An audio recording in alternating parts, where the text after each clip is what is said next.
niya ay missing. Kailan to naging missing, ate? Sorry. April 18 po. April 18.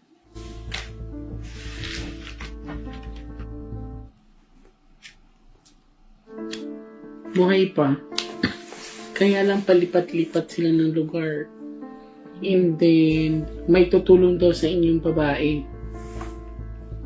Yan. Pero eto, mahirapan tayo to locate the area. Bakit?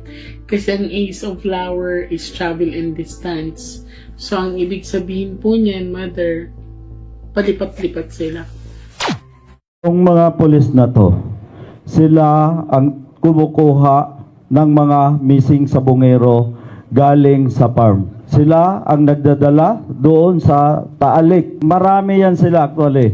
Hindi ko lang mapangalanan dahil kilalang kilala ko naman yan sila sa mukha.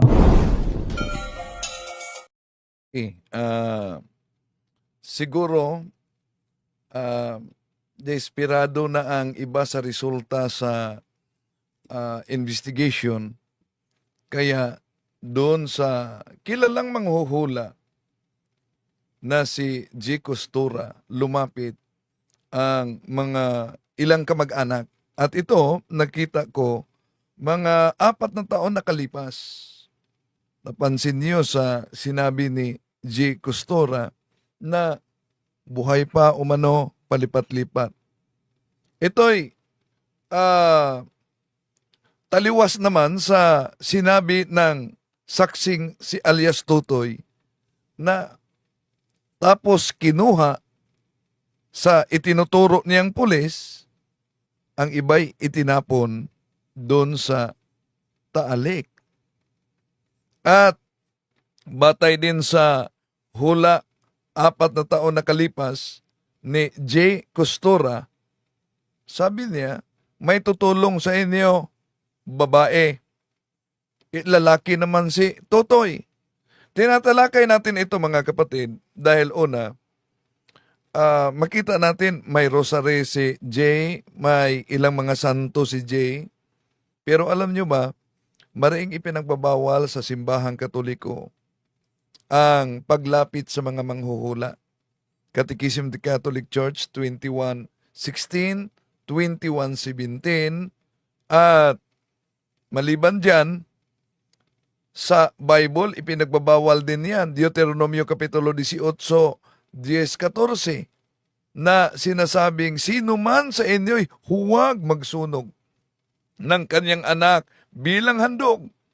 Huwag kayong manghuhula.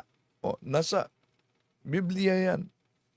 Pero marami siguro hindi alam na maring ipinagbabawal yan kahit sa Biblia. Kaya sa Hosea chapter 4 verse 6, my people are destroyed for lack of knowledge. In 1 year, Sabong gives government billions. Ibalik ko lang ang mahal namin sa buhay. Nagulat ang karamihan. Dating Pangulong Rodrigo Duterte na idinawit ng DOJ sa mga nawawalang sabungeros. Ganito na kapayat ngayon. Yung braso ko daw ay doble ng braso niya. So, 2 braso daw niya yung isang braso ko. Pumayat siya ng sobra. Hindi niyo pa siya nakita ng ganito siya kapayat. Ganito siguro siya kapayat nung binata pa siya. Oo. So, laki ng pinayat niya. So, ito kung ito yung braso ko, doble ma. So, doble is kalahati nito. Kalahati na lang nito ang braso niya. Isa namin nilalatag yan. Nilalatag pa namin ng maayos. Sabi ko nga, case build up yan. Hindi naman basta-bastang paglapas ng testigo, ito na yung korte at may hatol na, hindi ganun. Ayon kay DOJ Secretary Boyeng Remulla, na posibleng ang war on drugs ni dating Pangulong Rodrigo Duterte ay may kaugnayan sa mga nawawalang sabungeros. At kung totoo man ito, ilan na kaya ang naitapon sa Taalik na hindi nabigyan ng hustisya? Noong April 2021 hanggang Enero 2022, sunod-sunod ang pagkakawala ng mga sabungeros sa iba't ibang panig ng bansa. At ayon kay Secretary Buying Remulla, may kaugnayan umano ang pagdukot sa mga sabungero sa kampanya kontra droga. Ayon naman ni VP Sara Duterte na hindi na nila ikakagulat ito na talagang idadawit ang kanyang ama na nakukulong ngayon sa Netherlands upang sisirain umano sila. Okay siya. He's in a good mood today. Mag-isa lang ako bumisita kasi gusto ko ng one-on-one sa kanya. And yun. So, ang discussion namin, binalitaan ko siya out sa mga missing sabungeros case. And then, ang sabi niya, and then sinabihan ko siya na there is an attempt to link him to the missing sabungeros case. So, sabi niya that is preposterous. Yes. That is preposterous. Mananagot kaya ang nasa likod at ang gumagawa nitong karumal-dumal na krimen? Mabigyan kaya ng justisya ang mga nawawalang sabungeros? Kayo, sang-ayon ba kayo na ihinto na sa ating bansa ang lahat na uri ng sugal? Sugal lang naman yan. Madalas natin itong marinig na palusot. Tila ba maliit na bagay na walang epekto sa buhay ng karamihan. Ngunit kapag tinitingnan ng mas malalim, lalo na sa ating panahon ngayon, ang isyo ng sugal, waiting man, online casino, online sabong, ay hindi lang ito personal na bisyo. Ito ay sugat sa moralidad, pasanin ng lipunan, salo ng ating pamahalaan. Sa likod ng bawat sugalan ay may mga opisyal umano at mga politikong pinasusukulan upang magbulag-bulagan at magkunwari wala silang alam. Sa ganitong paraan, pinalakas nito ang kultura ng katiwalian. Grabe talaga ang epekto sa sugal kahit sinabi itong legal pa, no? May mga nawawala at merong mga lumapit sa manghuhula na maring ipinagbabawal. Siguro hindi alam ng karamihan na bawal ang paglapit sa mga manghuhula. Nasa Biblia yan. Kaya kung naniniwala kayo, Deuteronomio 18:14, kung Katoliko kayo, nasa Catechism of the Catholic Church 21:16, 21:17. Pero siguro sasabihin din namin alam sa Hosea chapter 4 verse 6, my people are destroyed for lack of knowledge. Atin mo nang sisilipin, di ibig sabihin na pinopromote natin ito dahil ipinagbabawal talaga ito sa simbahang Katoliko, yung paglapit nila sa manghuhula. Mga 4 na taon na ang nakalipas. Lumapit sila, nawalan sila ng miyembro sa pamilya, may kaugnayan sa online sabong. So, ang nilapitan nila, kilala naman si J. Costora, no, sa bilang manghuhula, and open daw ang kanyang psychic ability. At alam nyo naman na ang turo ng simbahang Katoliko, ang psychic ability ay hindi yan sa Diyos. Psychic ability is the ability to communicate evil spirits in the preternatural world. Kaya kailangan masarado. So ito ang bahagi, mga kapatid. Anak po niya ay missing. Si J. Costura, na kilalang manghuhula, sabi niya na sa kanyang vlog ito, sabi niya, una, pinakita ko dito, di ibig sabihin pinopromote natin ang paglapit sa mga manghula. Reaksyon lang natin, 4 years na ito nakalipas na lumapit pala. May mga lumapit. Hindi lang ito na pamilya, meron pang ibang pamilya na lumapit. At dito kasi, sabi niya na kailangan isa sa kanila ay buksan umano ang third eye.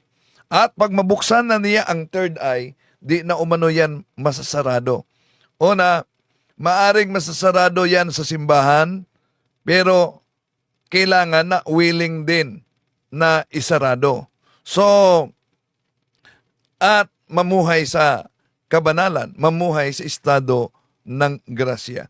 Okay, so ito, lumapit sila, nawalan sila ng anak, miyembro sa pamilya, 4 na taon ang nakalipas. Lumapit sila kay G. Costura. Kailan ito naging missing, ate? Sorry. April 18 po. So sabi ni Jay, kailan ito na wala ate?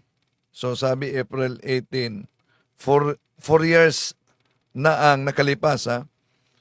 Buti na lang di sinabi, pumunta nga kami dito para magpahula. Pagkatapos nagtanong ka sa amin kailan nawala. Okay, tuloy. April 18.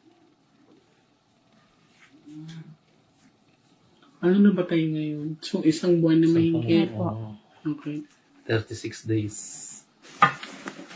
So, year 2025 tayo, 4 na taon nakalipas. So, nasa year 2021 ito, yung pagputok talaga sa mga nawawala na mga sabungero. Ayun. Okay, kalma ka lang po, nanay ha. Pagbasa So, titingnan natin sa kung ano ipapakita ng mga card, mariing ipinagbabawal. Ulitin ko sa lahat ng mga Katoliko, mariing ipinagbabawal sa simbahan ang paglapit sa mga manghuhula at ang card reading. baraha.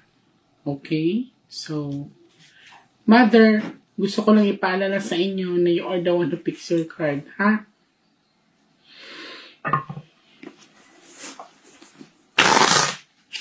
Kayo po ang tatay niyo. So, yan. Nagbasa na siya. Ito.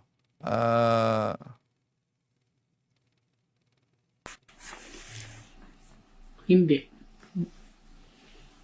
Titingnan natin, ha?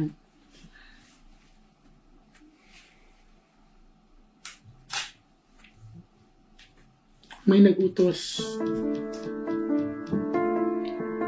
Makita natin, may rosary pa si G. Costura, no? Kaya nga, ang mga Katoliko, lalapit talaga. May mga santo, o lalapit talaga. Dahil para sa kanila, isa Katoliko lang pala ito.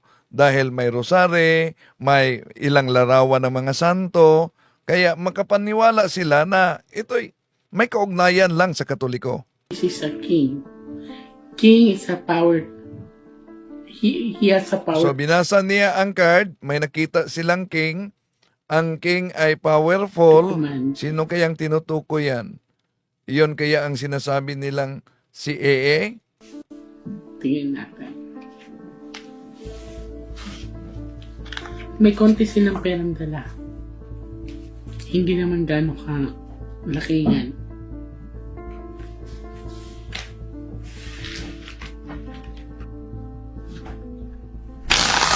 Ulitin ko, pinakita natin ito dito, di ibig sabihin na sumang-ayon tayo, kundi nag-react lang tayo batay sa video. 4 years na ang nakalipas nang ginawa itong paglapit nila sa manghuhula dahil sinabi kasi dito ni J. Costura na isang manghuhula na sila'y buhay pa, palipat-lipat lang. No? So, ito'y taliwas sa pahayag ni Dondon.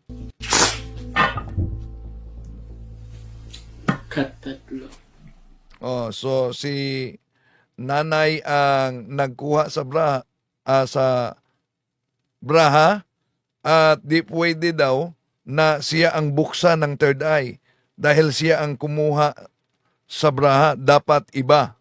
Yung kasama naman ni nanay dito, pinakinggan ko kanina, siya umano ang magpabukas sa third eye pero bukas na umano ang third eye at katunayan, sabi niya, ang daming nakikita ko nasa loob ng room na ito. kusa naman eh. May CCTV kayo nakuha? Pwede kong makita? Ay, nasa nakapal na. Ay, nandito pa, meron siya. Patingin nga po. Kasi nagulat ako eh, kusa, patingin nga po.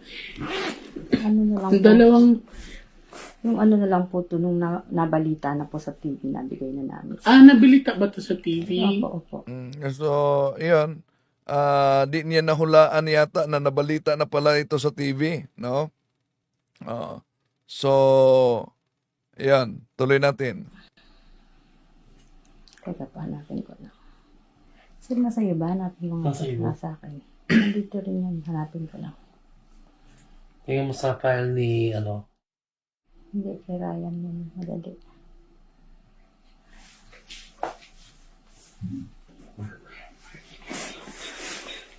Saan sila dito? Ano po yung nakakotse? Ayan. Tiningnan ni Jay ang balita kaugnay sa mga pinagdadampot na mga missing sa Bungeros. At ito'y isa sa mga pamilyang lumapit sa kanya. May pagbiyahing naganap. Ayan. Binasa na naman sa pamamagitan ng kanyang braha. Ulitin ko, hindi ibig sabihin na sumang-ayon tayo sa tinatawag na okultismong paraan sa paglapit sa mga manghuhula. Pinakita natin ito para mag-react tayo sa paglapit mismo. Una, ipinagbabawal yan sa Biblia at sa katikisim ng simbahan. Yun. Buhay pa. Kaya lang palipat-lipat sila ng lugar. So yan, nabasa niya, buhay pa daw. Kaya lang palipat-lipat sa lugar. Sa investigation, lalo na sa mga may nakulong kasi at nagiging isa sa mga witnesses doon sa Senate hearing, yung ilan umano pinipili sa security. Magpili kayo.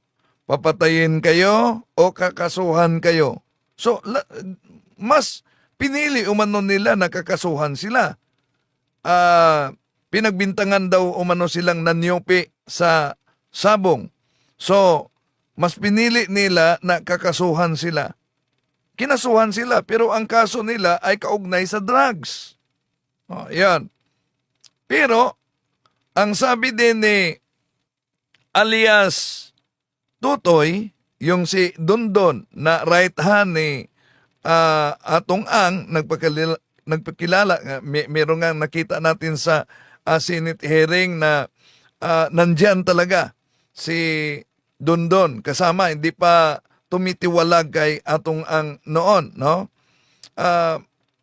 Sabi ni Dondon na mga pulis daw ang na-assign na kunin, saan ba yun ha? Dito. Ito siguro. Itong mga pulis na to, sila ang kumukuha ng mga missing sa bungero galing sa farm. Sila ang nagdadala doon sa Taalik. Marami yan sila actually. Hindi ko lang mapangalanan. Yun. Yun ang sinabi ni Dondon, no?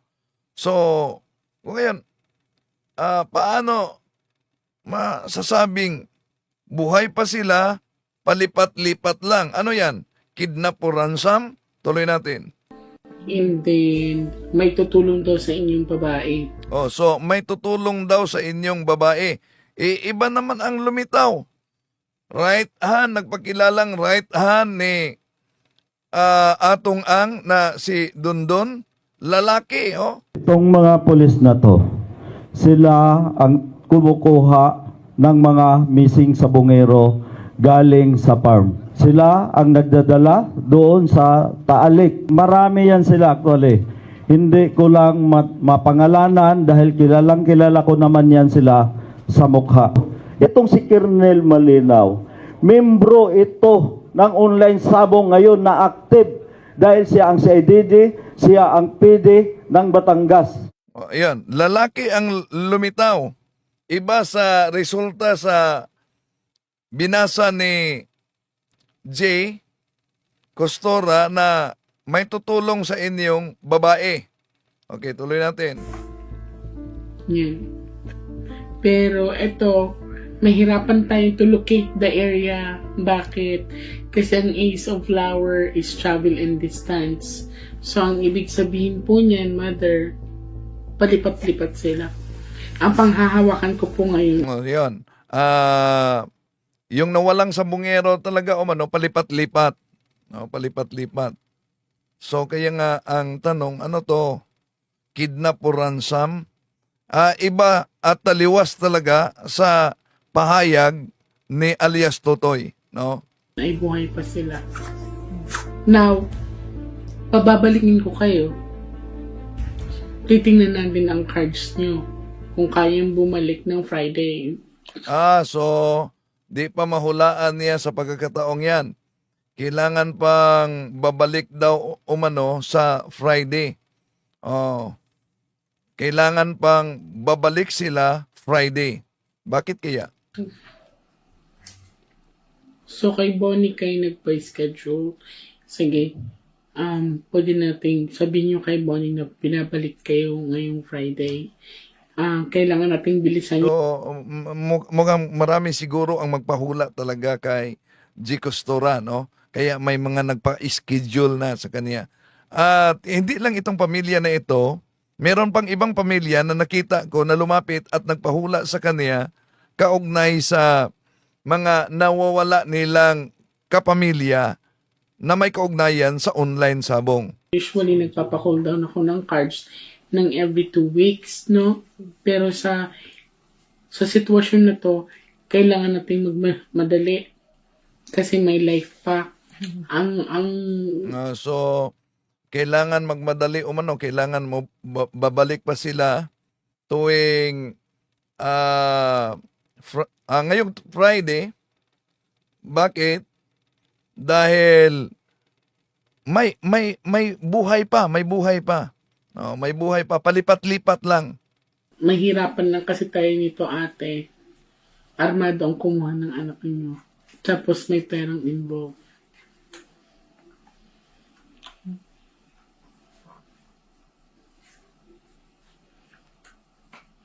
Feeling ko hindi lang to online sabong, ate. No. So sabi niya sa tingin, hindi lang ito kaugnayan sa online sabong. Siguro, parang tumama yung iba dahil sa Senate hearing, yung iba dinakip at kinasuhan ng drugs, no? Ng drugs. Pero di natin na siguro kasi kung sinong tao na sabongero ang nawala dito dahil di pinangalanan. Meron transaction ng anak mo. Isipin mo, yung sasakyan nila, may nakaabang na doon sa ano. May meet up sila eh. Nung, di ba ang pinakita sa cards? So nakipagtagpo pa daw. Ito'y taliwas naman sa mga nakita sa CCTV na pilitan talagang hinuli, no? Yung iba pinusasan, naunan pinakita natin. Yung iba, lalo na si John Lasco, pinasok talaga ang kanyang bahay. Sa mga nagpakilalang NBI na itinuro naman ng asawa at ng mga pamangkin nito na nakasaksi na sa Senate hearing na pulis pala ang nagpakilalang NBI. May meet up sila. So, nung tinignan ko yung CCTV match sa cards, nag-antay sila so may tao silang inantay. So, ibig sabihin may kausap sila, may kadil sila. Hindi nila akalain siguro yung kadil nila is mga pulis. Yan. So, palagay natin na ibang issue. Hindi may kaugnayan sa illegal, may kaugnayan sa sabong. may kadil umano sila. Kung may kadil sila, sabi dito ni J. Costura, baka di nila alam na yung kadil nila ay pulis. Parang lilitaw dito na may kaugnayan sa buy-bust operation na, no? Pulis. Kung pulis, ang kadil nila at ito'y isang buy-bust operation, edi hinuli sila. Kung hinuli sila, ikinulong sila. Nabalita yon. Di yon magiging missing, di po ba? Okay. Tuloy natin mga kapatid. Kasi kusa na rin silang bumaba eh. Kusa silang bumaba daw. Kusang bumaba. Alam mo yung, siguro na-realize na nila, yung huli na tayo. Yun. Siguro, sabi niya, na-realize nila, huli na tayo. Ngayon, ang hirap kasi nito is palipat-lipat sila ng area. So kung pulis ang naghuli sa kanila at walang kaugnayan yan sa sabong, may posibilidad na may kaugnayan sa drugs. Ba't palipat-lipat kung hinuli sila ng pulis? Kung palipat-lipat, wala nang pagkakaiba sa kidnap or ransom yan. Okay, tuloy natin. Pero basta yun ang nakita niya sa braha niya, sa card niya, na palipat-lipat at buhay pa. So, makikita natin ngayong Friday, magsama ka, Mother, ng isang taong bubusan natin yung third eye. Yan. Magbalik pa sila sa Friday dahil kailangan may kasamang tao, bubuksan daw ang third eye. Tandaan natin, sa lahat ng mga nagsubaybay ngayon, yung third eye ay hindi po yun gift. Yung third eye is a demonic curse. No? Isang sumpa. Meron tinatawag na occult third eye dahil ang psychic ability, bawat isa sa atin, meron tayong psychic ability. At ang psychic ability, mga kapatid, isinara ito ng Diyos. Isinara ito ng Diyos para hindi tayo basta-bastang maharas ng mga demonyo. Because psychic ability is the ability to communicate evil spirits in the preternatural world. So, provided na may kondisyon siya. Deuteronomio Kapitulo 18, versikulo 10 hanggang 14, huwag kayong lalapit sa mga kulto, huwag kayong lalapit sa mga manghuhula. Yun ang kondisyon ng Diyos. So, pag mabuksan ang psychic ability, nauna nating tinatalakayan, 3 level ang psychic ability. Yung tinatawag na occult third eye. Unang level, yung mapansin mo na may aninong dumaan at biglang nawala. O kaya may tumatawag sa iyo. Baka napansin ninyo yan. Kayong mga nagsubaybay ngayon, comment kayo dyan kung may napansin kayo na may shadow o aninong dumaan. O may tumatawag sa inyo. May bumubulong sa iyo. Yon ang tinatawag na first level. Ayon kay Father Winston Cabading, isang exorcist order of preachers, no, na tinatalakay na niya. First level. Second level, yung makita mo na talaga. Ang problema lang, yung iba ay nagpakita, anghel, Birhen Maria, o banal na espiritu daw. Kaya, huwag agad-agad maniniwala dahil mirong tumawag sa akin na miyembro daw sila sa Ministry of Deliverance sa kanilang diocese. At tumawag dahil yung isa, pinakitaan na daw umano ng banal na espiritu. At sabi ng banal na espiritu, hiwalayan mo yung asawa mo. O kaya, tumawag sila sa akin, nagkonsulta. Ano ba to? Banal na espiritu ba talaga? Kaya pinalalahanan ko sila. Remember sa tinatawag na discernment of mystical phenomenon. Kung ikay may asawa, ang first ministry natin ay ang pamilya. Dahil ang pamilya, ang first ministry natin, tandaan natin ito, ang Diyos ay hindi talaga makipagkontrahan sa misyon na ibinigay niya sa iyo. Anong unang misyon mo? Ang iyong pamilya. Kaya, kung may nagpakita sa iyo na banal na espiritu at sinabi, iwanan mo ang asawa mo, abay, delikado na yan. Hindi na yan banal na espiritu. Espiritu yan ng demonyo. O, kaya mag-ingat talaga. Ngayon, balikan natin. Pabalikin sila Friday, magdala ng isang tao, buksan umano ang third eye. Hindi po pwede. Hindi ka pwede kasi ikaw ang bumulot ng baraha. Ayun. Oh, so yung umawak sa braha, di daw pwede. Kaya iba. Pwede ako. Pwede po ikaw. Oh, so pwede siya. Pero itong nagsabi na pwede ako, bukas na daw ang kanyang psychic. Pero,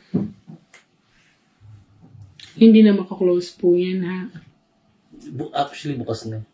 Matagal na rin eh. Sige, kung bukas yung third eye mo, may Oh, so bukas na ang third eye niya. Matagal na umano. nakita ka ba sa kwarto ko? Oh, so sabi niya, kung bukas ang third eye mo, may nakita ka ba sa kwarto ko? Actually, marami. Okay. Oh, marami daw. Name one. Maliit eh. Pero hindi siya maliit na ganito. Pero ganito siya kalaki. Lalaki. Katabi niyan. Oh, so may mga nakita talaga siya. Dahil psychic ability is the ability to communicate evil spirits in the preternatural world. At tandaan ninyo, pag may bukas ang psychic ability o third eye, pwede yang makapanghawa. Sa anong paraan? Halimbawa, sasabihin niya, may nakita ako. Gusto mo bang makita? Hawak ka sa kamay ko. Huwag niyong subukan yan, mga kapatid. Huwag niyong subukan yan. So, ulitin natin, yung second level, yung meron na ka talagang makita. Third level, which is the highest level of psychic ability, maliban na may makita ka na, makausap mo talaga. Yon, kailangan na yon ng solemn exorcism. Open. Tama, mali. Open. So, handa ka ngayong Friday, ha? Ano siya? Tsaka maulap dito sa loob mo. Napakaulap. O yun, iyan nakita umano, napakaulap umano sa loob ng kwarto ni J. Costura. They are protecting me kasi. O yun, ang nag-protect daw. And, So, yan. Tinatalakay lang natin, 4 na taon ito nakalipas, mga kapatid, lumapit sila. Pero ang tanong, nabasa ba sa card ni G. Costura na may mga itinapo na sa bungero doon sa Taal?